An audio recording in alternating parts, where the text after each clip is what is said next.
Hello students, and welcome back to this channel. So in this video you're going to be handling the next topic under pure mathematics. This topic is going to be called polynomials and it's going to be presented to you by Walkembe Yusuf. Now your advice, share the video to colleagues and like the video so that we can all benefit as a family. Now for polynomials, we are going to start with operation on polynomials, and here we are going to be seeing, or we are going to be reviewing how we can analyze different polynomials based on their presentation or on their degrees. So we're going to say that an expression which is going to be in this format, although you don't need to memorize this because it's provided in your logbooks. So we are going our polynomials are going to be in the following format, and first we are going to analyze the degree, where the values of n are going to represent the degree of the polynomial. So if I told the degree or the value of n, or the highest power of n in the polynomial is 2, that polynomial is going to be called a quadratic. And if the highest degree or the highest power in the polynomial is 3, that polynomial is going to be called cubic. And if it's 4, that polynomial is going to refer to as a quartic polynomial. So looking at example 1, we are going to find the degree of each of these polynomials. So part A, you are given a polynomial, and here the highest degree you are seeing is 6, followed by 5, 3, 2, and 1.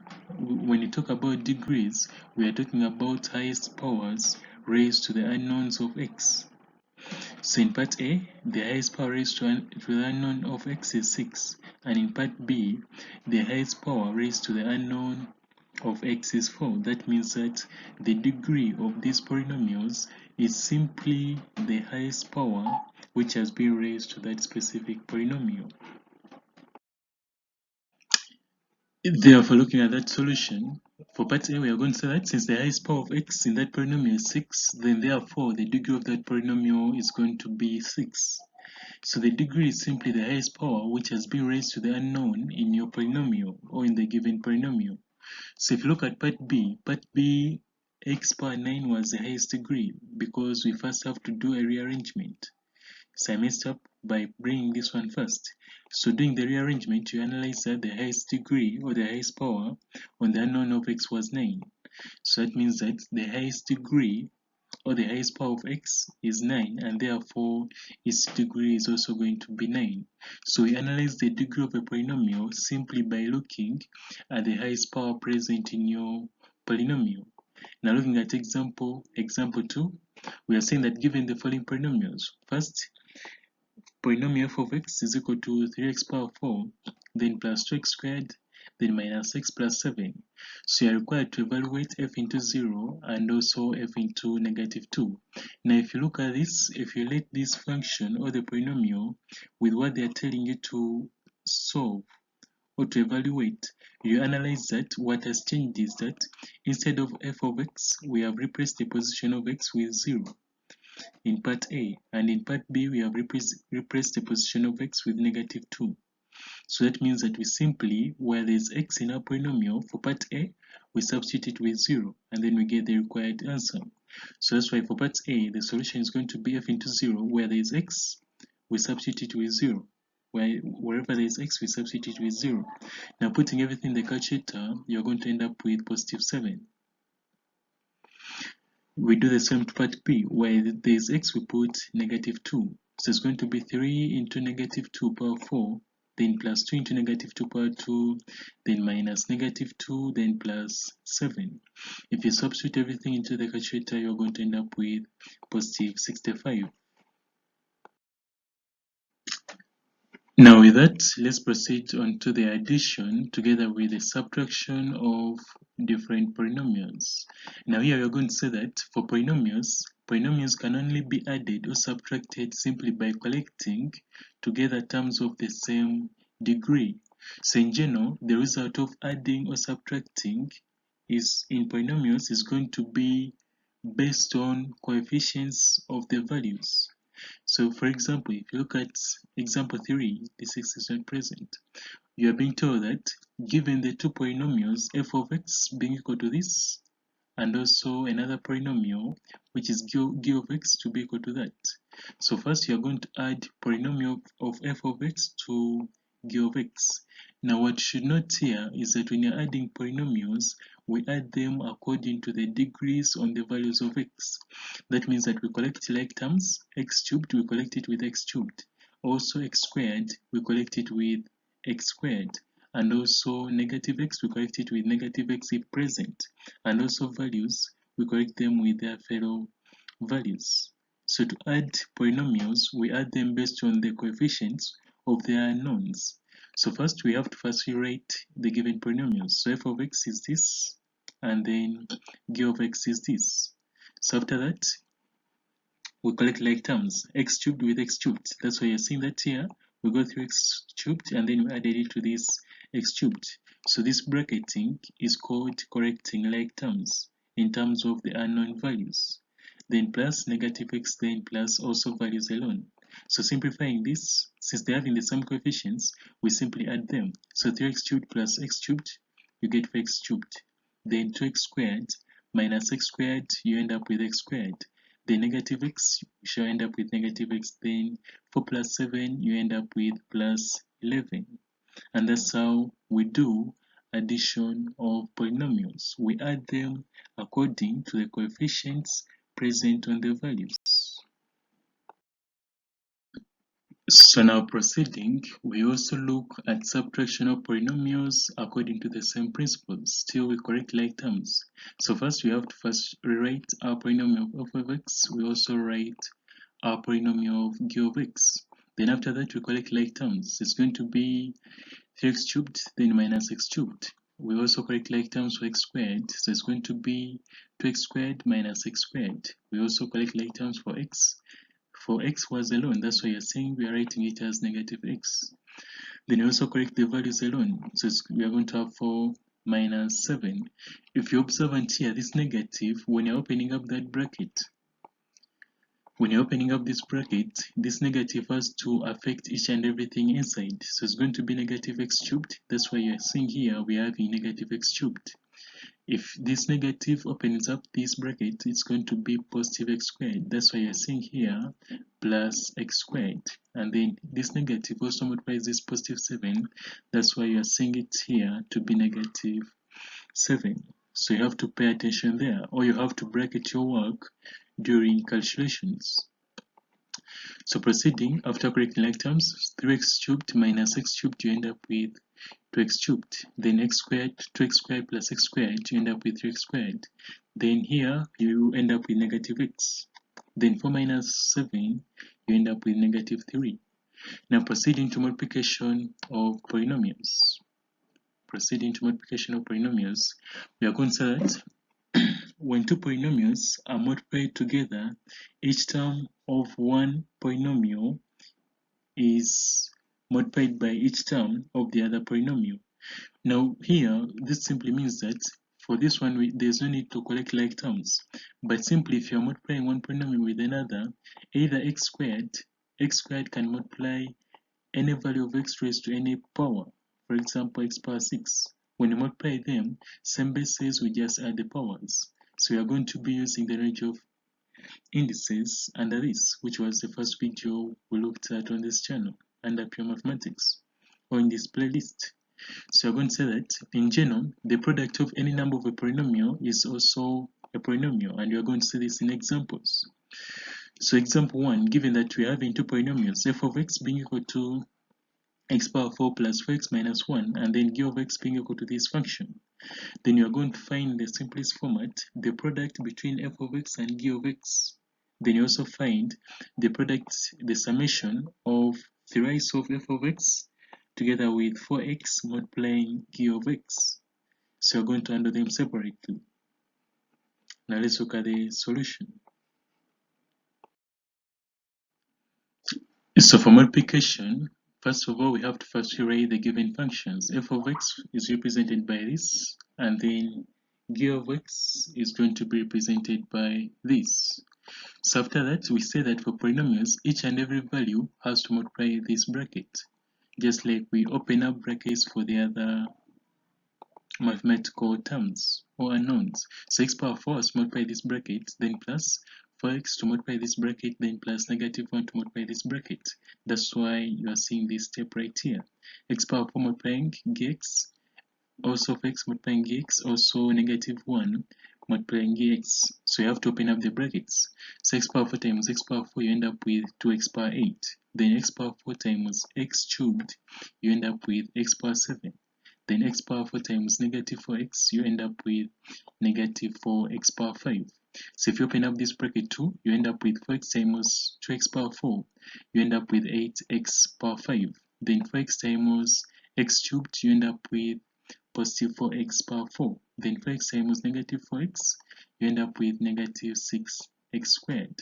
Now negative 1, opening up this bracket, this one becomes a negative, positive x cubed becomes a negative, and negative x becomes a positive. However, there was supposed to be x at this point.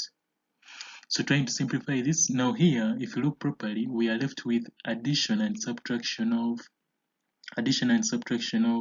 polynomials. So what you do here is that you collect like terms. So x power 2 is alone, that's why you're seeing it as x power 2.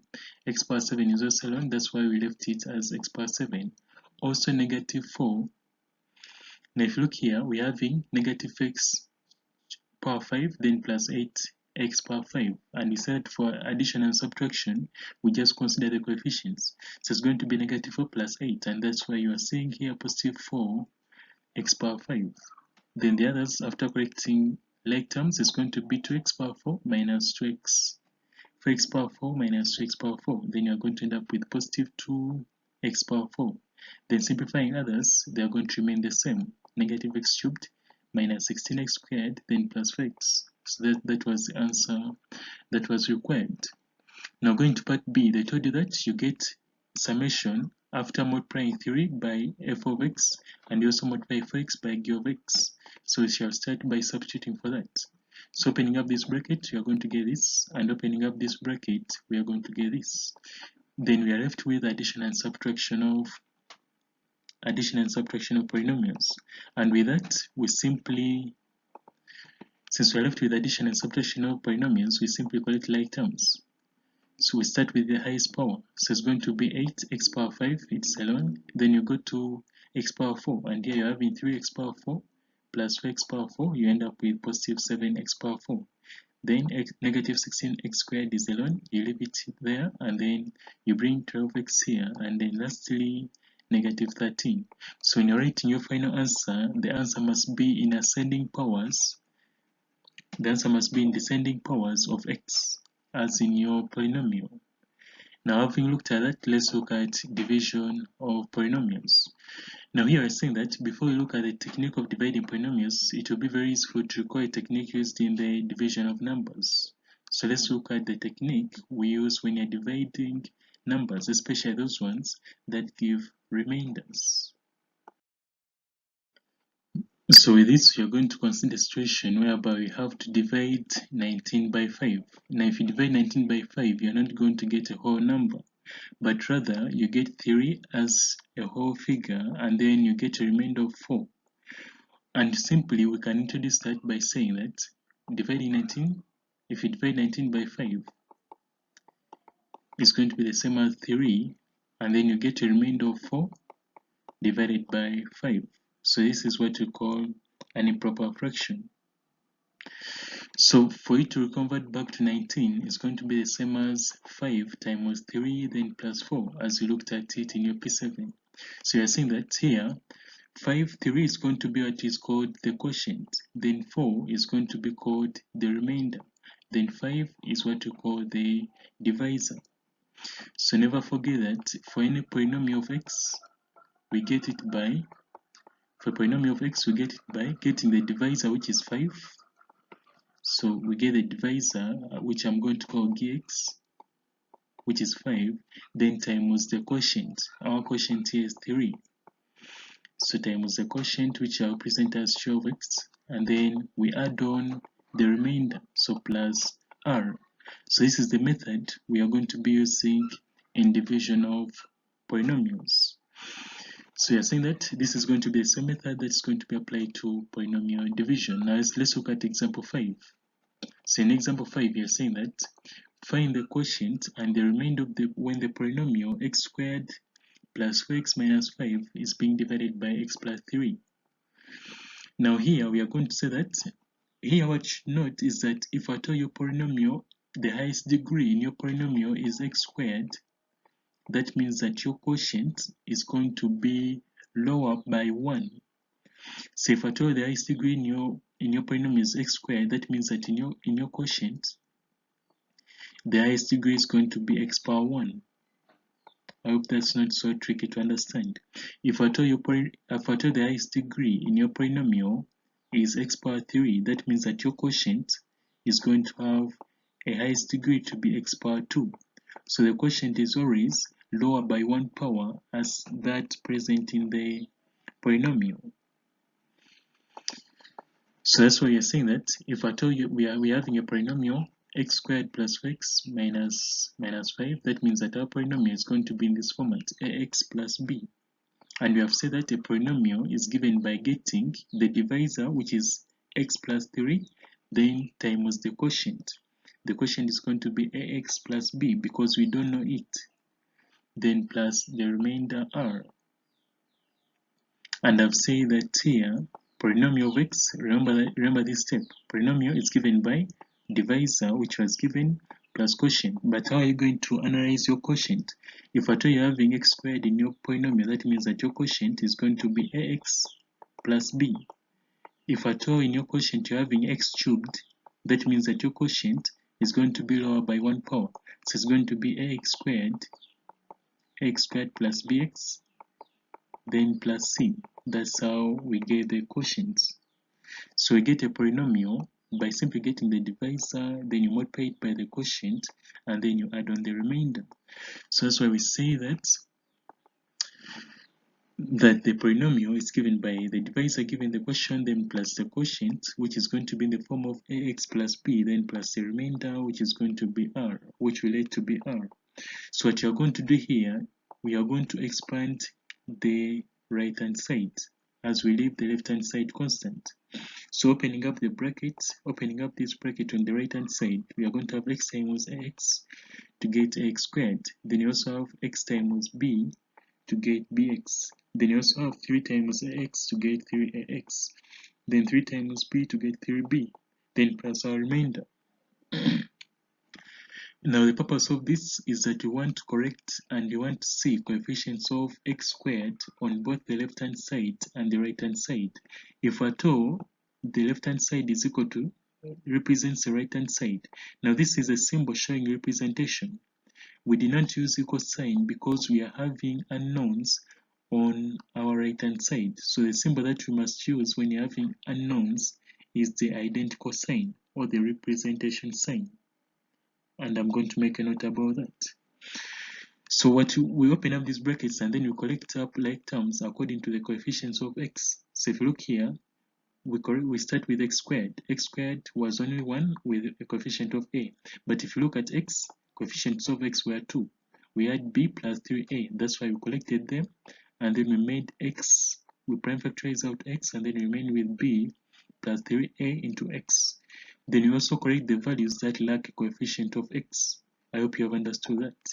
And the reason why we do this is because we want to compare the coefficients on the left hand side with the coefficients on the right hand side. So if at all components of x squared, this side is a and this side the coefficient is 1, that means that the value of a is equal to 1 because you have said that this polynomial represents this side. So it means that whichever coefficient of x squared is this side must be the same as that which is present on the left hand side. And with that being said, that means that also the coefficient of x, which is this side is b plus 3a, must be the same as the coefficient this side, which is the same as for a. And also 3b plus r must be the same as negative 5 because both of them, they lack a coefficient of x. So now let's look at how we got those respective constants. So with that knowledge, we are going to start comparing coefficients of x squared both on the left hand side and on the right hand side. And just like explained, coefficient on the left hand side was 1, and on our right hand side coefficient of x squared was a. That means that a is equal to positive 1. Also comparing coefficients of x on both sides, the right hand side and the left hand side, you will see that 3a plus b is going to be equal to 4, but we have already got our a as 1, so it's going to be 3 times 1 to get us 3 plus b being equal to 4. Then you make b the subject by taking 3 this side, so it's going to be 4 minus 3 to get you b equals to 1. We also compare the constants themselves, so this side you shall see that negative 5 is going to be equal to 3b plus r, but you have already got our b as 1, so we substitute for it, and you end up with negative 5 being equal to 3 times 1 plus r. Then if you take 3 this side, it's going to be negative 5 minus 3, and that's why you are going to end up with the remainder to be equal to negative 8. So with that, we are saying that therefore, the quotient is x plus 1, because our quotient, remember, was in terms of ax plus b. So we substitute for the value of a and for the value of b. So a, we have got it as 1, and b, we have got it as 1. That's why we are saying that the quotient is x plus 1. And the remainder, we got it as negative 8. We also deducted, therefore, so the remainder is going to be negative 8. So you are going to note that, just like I said, since you have not yet found the other constants, when you are beginning, you should use the representation sign rather than the equal sign, showing that you haven't yet got the values of the unknowns, ab together with the remainder. Now let's look at this other example, which is saying that find the remainder when the polynomial this is divided by 1 by this and 2 by x plus 3. Hence factorize this fully. Now I hope you understood what I told you. So the divisor is going to be x plus 1. But in our polynomial, you are seeing that the highest degree is x cubed. That means that our quotient must be lower by 1 power, by 1 on the highest degree. So if I told the highest degree is 3, that means that our quotient must start from x power 2. So that means that for us to get the polynomial, remember that we told you that the polynomial of x is going to be given by, you get the divisor, which normally we call gx, then you multiply it with the quotient, which normally we call ch of x, then plus the remainder. So the divisor in the question was given as x plus 1, but our quotient is going to be lower by 1 power according to our polynomial. So our polynomial is x power 3. So our quotient is going to be x squared, then plus bx, then plus c, then plus the remainder to be equal to this polynomial. And then we open up the brackets, we compare coefficients, and we find the values of the constants a, b, and c. Let's look at the solutions. First for part Roman number 1 and Roman number 2, and we see how it can be applied. So looking at the solution, we are going to let the quotient of the remainder to be in this format. I hope you know the reason why it's starting with ax squared plus bx plus c, because in our polynomial, the degree of our polynomial is 3. That means that the quotient must be lower by 1 on the degree. So that's why we start with x squared, then plus bx, then plus c, and then r is going to be the remainder. So we get the polynomial simply by getting the divisor multiplied by the quotient and then plus the remainder, just like we have explained earlier above. And then we use the representation sign because we are having unknown values in our expression.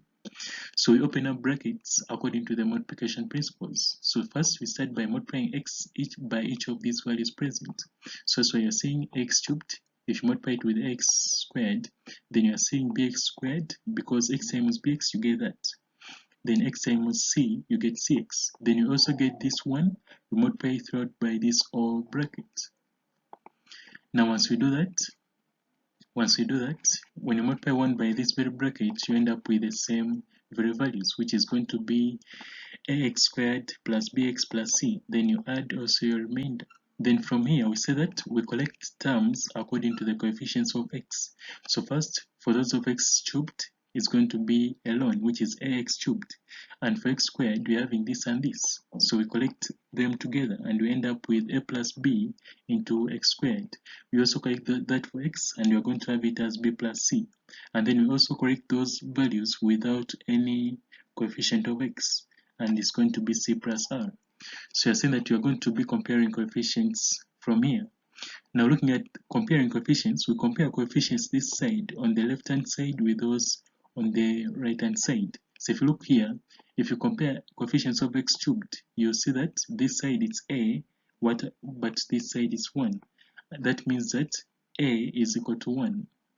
So you're saying that if you're comparing coefficients, if you start with x cubed, a is going to be equal to 1, simply because on the left hand side it's 1, also we expect on the right hand side to be the same, because this represents the expansion we have made. If we go to coefficients of x squared, this side we are having positive 1, and this side we are having a plus b. But remember that we have already got our value of a, so we substitute for it, and we end up with 1 plus b to be equal to positive 1. Now if you take 1 this side, it's going to be 1 minus 1, and that's why we say that therefore b is going to be equal to 0. If you compare coefficients of x, you're going to end up with b plus c, because here we're having b plus c as the coefficient of x, but this side you're having negative 14. So if you make, but remember that we have already got b as 0, so that means that c is going to be equal to negative 14. If you have to compare coefficients of x power 0, or the values that lack a coefficient, this side you're having negative 24, and this side you're having c plus r. That's why you're seeing here, we wrote c plus r is going to be equal to negative 24. And remember that you have already got our c as negative 14. So if you take it this side, it's going to be negative 24 plus 14, and your r is going to be equal to negative 10. Therefore, since we have got the values of the remainder, we have got the values of a, b, and c, we can specify our quotient, we also specify our remainder. So we shall do that by saying that when this polynomial is divided by the divisor given the quotient, the remainder is 10, negative 10, since they asked for only the remainder. But also the quotient, you may specify it, because you have already got the values of a, b, and c. Now looking at question 2, or number 2, the divisor this time round was x power 3. Our quotient is going to remain in the same format because the polynomial did not change. Then plus the remainder. So we open up brackets. So x has to multiply all this, and also 3 has to multiply all these digits. So we shall end up with this. After collecting items, we end up with this expression. So from here, we have to equate coefficients of x cubed alone, coefficients of x squared alone, and coefficients of x alone, together with the values alone. So if you look here, the coefficient of x cubed is a, and here the coefficient of x cubed is 1. That's why the value of a is going to be equal to 1. Now here, the coefficient of x squared is 1, and here the coefficient of x squared is 3a plus b. We also equate them, and we substitute for a, and then we get b. So let's see how we can simplify that. So comparing coefficients, we have said a is going to be 1. We substitute for a when you're comparing for coefficients of x squared. So you end up with 3 plus b. Then taking 3 this side is going to be 1 minus 3, and you're going to end up with your value of b to be negative 2. Then you also compare coefficients of x, and this time round, c is going to be equal to negative 8, because 3 times negative 2 are going to end up with negative 6, and if you take negative 6 this side, it's going to be negative 14 plus 6. That's why you end up with negative 8. Then you also compare those values without any coefficient of x, which is 3c plus r to be equal to negative 24. Substituting for c is going to be 3 times negative 8 plus r to be equal to negative 24, and your remainder is going to be equal to 0.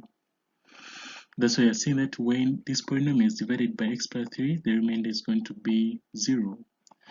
Now looking at part B, we are saying that since the remainder is 0 when we have divided this by x plus 3, that means that x plus 3 is going to be a factor of this.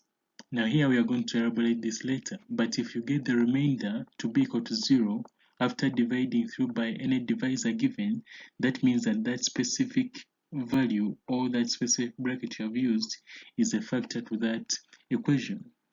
So what you have to do is that we need to factorize. We need to find the quotient. So finding the quotient, values of ax, the quotient, a you have got it as 1. That's why you're seeing in the quotient you're having x squared, then b was negative 2. That's why you're seeing it as negative 2. Then c was negative 8. So this is our quotient. That means that this polynomial is equal to the divisor times the quotient. And the divisor that you got was x plus 3. And this one, so the polynomial you're having is this, but our quotient was this. Prime factorizing our quotient gives us this expression using the factorization method. But to get this polynomial, we have to get the divisor, which was given as x plus 3, then times our quotient, which we have prime factorized to be x plus 2, x minus 4, plus the remainder, which is 0. So we end up with our solved or prime factorized polynomial to be in the following format: x plus 3, x plus 2, and x minus 4. So with that, let's cross to the remainder theorem. So now for the remainder theorem, we are going to say that when a polynomial f of x is going to be, if at all we divide a polynomial f of x by alpha x minus beta, we get that bracket and we make x the subject. We simply equate that bracket to 0 and we make x the subject. So x here, if you equate this bracket to 0, we take beta the other side of the equal sign and then we divide through by alpha. So we remain with the value of x to be equal to beta over alpha. So that's why you're seeing here the remainder is going to be f into beta over alpha. So now let's look at the practical example to put that in details. So provided you are given this polynomial x cubed plus 5x squared minus 17x minus 21 being divided by the following: 1x plus 1 and 2x plus 1. Now the thing is, after you making x the subject, for example here we get the divisor which was given as x plus 1, we make x the subject to be negative 1. So the polynomial we are given, first we have to first let it. So we let f of x to be equal to the given polynomial. Then after making x the subject, we have to substitute for the value of x. But after substituting, whichever answer you are going to get is called the remainder. So that's why we are saying, after making x the subject here, we come and we say, instead of f of x, we put negative 1 in the place of x. So it means that also in our polynomial, where there was x, we substitute with negative 1. So it's going to be negative 1 cubed plus 5 into negative 1 squared minus 17 into negative 1, then minus 21. So we use our calculator to simplify everything, and you're going to end up with negative 1 plus 5, then plus 1 minus 21. Then if you put everything in the calculator, you're going to end up with, this was supposed to be positive 17. It's not negative positive 1, it says positive 17. If you put everything in the calculator, you're going to end up with 0. And you have said that the answer you get after substituting is going to be called the remainder, and that's why it's called the remainder theorem. Now looking at part B, we get the divisor which has been given, we make x the subject, we equate it to 0, and then we make x the subject. So making x the subject in this expression, you're going to end up with x to be equal to negative a half. So in your polynomial, where there is x, you substitute with negative a half. So that's why you end up with negative a half cubed, then plus 5 into negative a half squared, then minus 17 into negative a half, then minus 21. Simplify everything using a calculator, you end up with negative 1 over 8, then plus 5 over 4, then plus 17 over 2, minus 21. You put everything in the calculator the way it is, you're going to end up with negative 91 over 8. And you have said that after substituting, the answer you get is what we call the remainder. That's why you make a conclusion and say that, therefore the remainder is negative 91 over 8. So looking at another example, you're being provided with a polynomial f of x to be equal to this, being divided by the following. After we solve that respective polynomial, so first we have to make x the subject in this bracket given by equating it to 0. So it's going to be x to be equal to negative 6. So you write f of x, which is given as this, and then in the position of x we substitute it with negative 6. So that's why you're seeing negative 6 being equal to, where there was x in our polynomial, we substitute with negative 6. So simplifying everything, you end up with negative 432 plus 180 plus 234, then plus 18. Further simplifying, you are going to get the remainder as 0. Now remember, we told you that when you get the remainder as 0, whichever factor, whichever divisor you've used, that means that it's a divisor for that specific polynomial, or it's a factor for that specific polynomial. So remember, to express any polynomial into its divisor and quotient together with the remainder, we said that we get the divisor, we multiply it by the quotient. So this is what has been written here. So we have got our remainder as 0, and then x plus 6 was our divisor. So we are trying to find the quotient so that we can solve the polynomial which has been given. So we're going to say that our polynomial which was given the question can be the same as divisor, which is x plus 6, then plus the quotient. Remember that I told you, when the quotient or in the polynomial is of degree 3, that means that your quotient is going to be lower by 1. So the degree has to start from 2. That's why you're seeing that here we let our quotient to be ax squared plus bx plus c. Remember that we would have said plus remainder, but our remainder is 0. That's why we didn't include it. So what you have to do is to open up these brackets, and then we equate the coefficients so that we can find the values of a, b together with c. So doing that, expanding the brackets and equating coefficients, you realize that our a is going to be equal to 2, our b is going to be equal to negative 7, and then our c is going to be equal to 3. I skipped the step of equating coefficients because you have already looked at it. That means that if you're taking your notes, you should elaborate it fully in your book.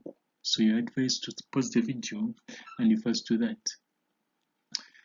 So after, you must get your values of a to be 2, then your values of b to be negative 7, and the value of c to be equal to 3. So therefore, that means that your polynomial is going to be given by the divisor, which is x plus 6 multiplied by the quotient, which is going to be 2x squared minus 7x plus 3. So what you have to do is to factorize our quotient. And our quotient, if it's fully factorized, you're going to get two brackets of 2x minus 1 and also x minus 3. But in the question, they told you that this polynomial is equal to 0. So we have to find the values or the different values of x. So after doing the prime factorization, we get our polynomial and we equate it to 0. So that means that either this bracket is equal to 0, if you make x the subject, you get negative 6. Or this bracket is equal to 0, if you make x the subject, you get positive a half. And if you make all x minus 3 is equal to 0, and if you make x the subject here, you get your value of x to be equal to positive 3, and that was your final answer, or that was the solution to that polynomial.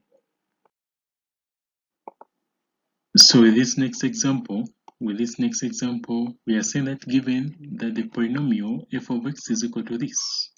Now if you look at this polynomial given, the values of a and the values of bx in this polynomial are not given. But they told you that when it is divided by x minus 1, the remainder is going to be 4. Now remember here, we said that you get the divisor, you equate it to 0, you make x the subject. And we said that after substituting, whatever you get after substituting is going to be the remainder. So let's start with interpreting that statement. So if you get x minus 1, which is your first divisor, and you equate it to 0, and then you make x the subject, you're going to get x to be equal to positive 1. Now after substituting into this polynomial, it's going to be f into 1. After substituting, whatever you get is going to be a remainder. So in this question, the remainder was specified to be equal to positive 4. So what you're going to do is that you're going to substitute this side, and then we equate our substitute to 4, because after making the substitution, every expression, the expression must be equal to the remainder, and the remainder was given in the question as positive 4. So where there is x in our polynomial, we substitute it with 1. That's why you're saying 1 cubed plus a into 1 squared, because in our polynomial having x cubed, where there is x we substitute 1, where there is x we substitute 1, so you end up with this expression. Now simplifying, we add 1 plus 2 and we get 3, and then we take it this side, so it will be 4 minus 3. That's why you end up with a plus b being equal to positive 1, and we call this one our equation 1. Now we also proceed by analyzing and interpreting the other statement. So the other statement is telling you that if we divide it by x plus 2, so first we shall get this bracket of x plus 2, then we equate it to 0, we make x the subject. So you will get x to be equal to negative 2. That means that when you're substituting, it's going to be f into negative 2, and it's going to be equal to the remainder. So the remainder here, they have told you that if you put negative 2, also the remainder is going to be positive 4. So it means that also f into negative 4, after making the substitution this side, we must get 4. So we do that and we get the second equation. So where there is 2, we are going to substitute it with negative. Where there is x, we substitute with negative 2. So when you do that, you're going to have negative 2 cubed, then plus a into negative 2 squared, then plus b into negative 2, then plus 2 to be equal to 4. So opening up the brackets and simplifying, now negative 2 cubed, you're going to get negative 8. So negative 8 plus 2 plus this 2 here, you're going to get negative 6. So if you take negative 6 this side, it's going to be plus 6. That's why you're having plus 10 on your right hand side. And if you simplify this, you're going to end up with 4a. If you simplify this, you're going to end up with negative 2b. Now we simplify the whole equation by dividing throughout by 2. That's why you're having 2a minus b to be equal to 5. And you're going to name this as your second equation. Now with that, we are going to solve equations 1 and 2 simultaneously. This was the second video we are handling on this channel under this playlist of pure mathematics. So when you solve equations 1 and 2 simultaneously, you are supposed to show that in your working. But I skipped that since we have already covered that. So you must get a being equal to 2 and also b being equal to negative 1. So therefore, we make a conclusion that the values of the constants a and b are 2 and negative 1 as required by the item. Now with this, you're going to be looking at how we can use long division to identify or to get our quotients together with the divisor. So provided you are being given by this quotient and you are telling you to divide it by the following divisor so that you can get the quotient together with the remainder. So the quotient, when you're using long division, is always going to be the value which is on top of your square root symbol. And what you get as the remainder, and what you get after the calculation is going to be your remainder. So how are we going to do long division? So for you to do long division, we get the highest degree or the value with the highest degree on your polynomial in the divisor, which is x squared. And then you also get the polynomial with the highest degree in the polynomial you're having, which is x cubed. So we get x cubed, which is the highest value, which is the value with the highest degree in the polynomial. Then we divide it by the value with the highest degree in the divisor. So it's going to be x cubed divided by x squared, and then the answer you get goes to the quotient side or goes above the root symbol. So looking at this example, you're going to look at 3 examples. We get this x cubed and then we divide it by x squared. That's why we put here positive x. So we get this positive x and then you multiply it out by this divisor. So it's going to be x times x squared to get x cubed. Then also x times positive x to get positive x squared. Then also x times negative 6 to get negative 6x. Then with that, we do subtraction to eliminate the value with the highest power. So x cubed minus x cubed, you get 0. But 3x squared minus x squared, you're going to get 2x squared.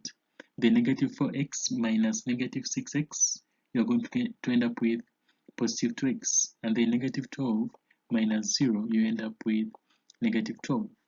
Then we repeat the same process. So the polynomial we are currently having is going to be this one. And in this one, the value with the highest degree of x is 2x squared. So we get 2x squared, and then we divide it by the highest degree on our divisor, which remains x squared, and then we get positive 2. That's why in the quotient, we are saying that we have added plus 2. Then with that, you get this plus 2. Then you multiply it throughout your divisor, and it's going to be the next polynomial. So plus 2, if you get plus 2 times x squared, you're going to get positive 2x squared. Then plus 2 times this x, you're going to get positive 2x. Then plus 2 times negative 6, you're going to get negative 12. Then you subtract and you see that you are going to get 0. Because 2x squared minus 2x squared, you get 0. Then positive 2x minus 2x, you get 0. Negative 12 minus negative 12, you get 0. So you conclude by saying that the remainder is equal to 0 and the quotient is equal to x plus 2. Now let's look at the next example. The other examples, you'll be doing them by yourself. So with this, you're going to repeat the same procedure. So the highest degree in your divisor is x, and the highest degree in your polynomial is 2x power 4, the value with the highest degree. So what you do is that we divide these two. So if you get 2x power 4 divided by x, you're going to get 2x cubed. That's why you're seeing it here as your first value. After getting it, you multiply it throughout by your divisor. So 2x cubed times x, you're going to get 2x power 4. Then 2x times negative 3, you're going to end up with negative 6x cubed. Then we subtract the 2. This one becomes 0. You get negative 8 minus negative 6. You end up with negative 2x cubed. Then this one's minus 0. You end up with them without changing anything. Then you also do the same. So here the highest degree having this polynomial is negative 2x cubed. So you divide it by the value with the highest degree in your divisor, which remains x. So you're going to get negative 2x squared. That's why you're seeing it here as the second value. So with that, we get this and you multiply it throughout our divisor. And then you end up with negative 2x cubed, then plus 6x squared. Then we subtract again, then you end up with this. So we do the same procedure. We get negative x squared, we divide it by x, then you're going to end up with negative x. Then you multiply negative x by the following, by your divisor again, and you get this. Then we subtract, and then when you repeat the procedure, you end up with negative 5 as your remainder, and your quotient, which is the value above the square root, to be 2x cubed minus 2x squared minus x minus 3. So this is another method for getting the quotient and the remainder using the long division method. However, if you found the first method for p of x to be equal to the divisor times the quotient plus the remainder easier, you may also use that. So you're going to say that where h of x is the quotient and r is the remainder. Now the next example is going to be self-assessment. You analyze how it came about and then you do the other examples on your own. So you're being provided with a solution to this.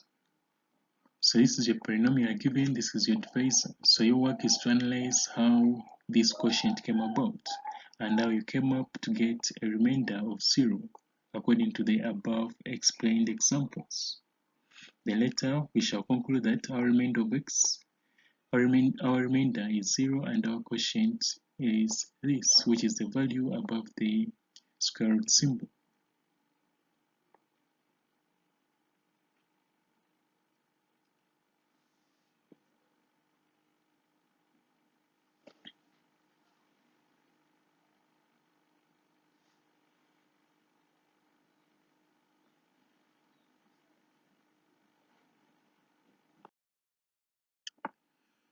So you pause the video and then you take down the following exercise based on the knowledge you have acquired about polynomials. So this finalizes polynomials and we shall proceed with the next video where we are going to be tackling partial fractions. So see you in the next video. You make sure that you pause the video and you take down the questions.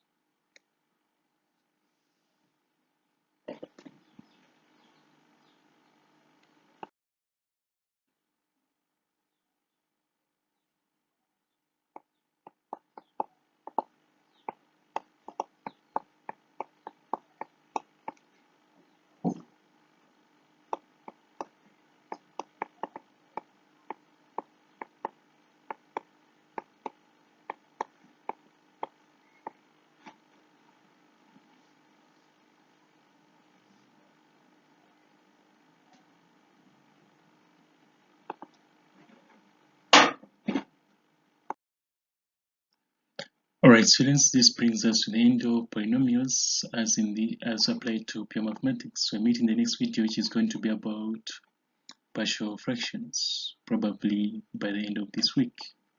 So share the video to your colleagues and make sure that you discuss extensively so that you can understand each and every item given to you. So at the end of it, we shall also be introducing items pertaining the topics we have so far covered. So see you in the next video.